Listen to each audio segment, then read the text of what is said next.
Okay, real quick, wanted to go over spring rates because I think sort of losing some people on why you do a spring rate and the purpose of it. It's not a matter of braking, it's a matter of over flexing. So here's a light one, here's a medium, here's a heavy. They're very similar, only about 0.5 mil different between them, but that 0.5 mil gives us the gap and the spread that we need in order to try and support different people. Because I'm 200 pounds, I can run a medium just fine. It takes extra work to use the medium, so some days if I really don't want to work, I'll use a light. Rarely do I ever go to a heavy, and again, it's not because I couldn't use it, it's just I'm not getting the full benefit of the spring. Because if you're not flexing the spring, you're not getting the release of the spring, you're not getting any advantage of the cushion and the absorption that helps your arms, your body, fatigue, and you're not getting the performance value of the release of the spring at the end of your push. So trying to find the right one is a good idea. And those are the two variables you're working with: performance and comfort. If you're more into comfort, you go lighter. If you're more into performance, you may still go lighter depending on where you're at. Because like I say, if I was 180 pounds, I would still run the light for performance. For performance at 180 pounds, it's pushing it to go to a medium, but maybe the medium is okay, because again, that's going to make you work. It's just going to give you less cushion, and less, you're going to fatigue more because your body's going to work harder to flex the spring. So if you have a paddle, the way you know what spring rate it is the dots. The big dot says what spring it is. If it's on the bottom, this is a light. The blue here is a medium, it's in the middle, and the pink one is our stiff one in this case.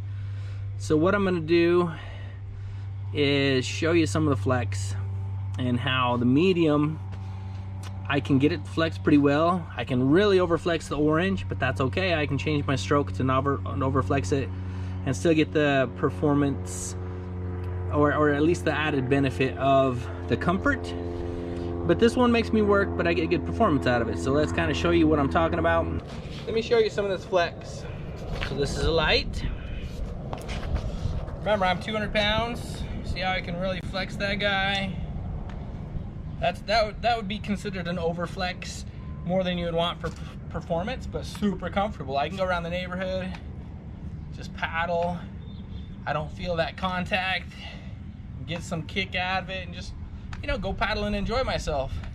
But I can overflex it. That's what a light does. But I'm 200 pounds. So I may jump up, like I say, for performance factor, to go to a medium, because it takes more work for me to flex it. You notice I can almost overflex it if I'm really leaning down. Now, when you're paddling, you can't put this much downforce on it. So I'll get about that much, and I get the response out of the spring. Now that's a medium, and it's a little bit more ideal for me at 200 to get that little extra kick out of the spring, because the spring's stiff enough to respond. The heavy, I really have to work to flex it, so it's definitely too stiff for me at 200. If I was 220, 240, definitely a range for a stiffer spring to give you some performance. Even though at 220, 240, you could still go down and use the medium like I do at 220 or at 200. I go to a light for the comfort. So performance is a little bit stiffer, comfort a little bit lighter based on where you're at.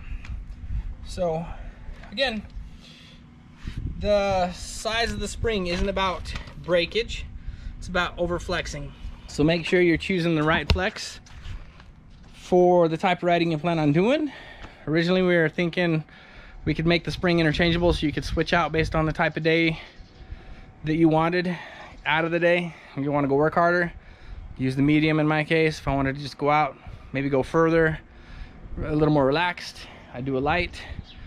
So, you know, that's how I play it for me, and I have enough paddles that I could totally get away with that. I do use a light, and I do use a medium on other days. So keep that in mind. Make sure you're buying for your needs, for what you're trying to do, what you want to accomplish.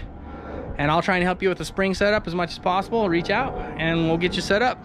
I remember, you can always just go out and get any type of stick, put some rubber on the end, start paddling. There's nothing wrong with that. So, but like I say, a paddle is just a paddle. It's just a paddle till it's not. Braapstik. Big thanks from Zen Times 10 for watching. If you like that video, make sure you subscribe. We have future promos and contests coming up. Click that like button and drop us a comment on the way out.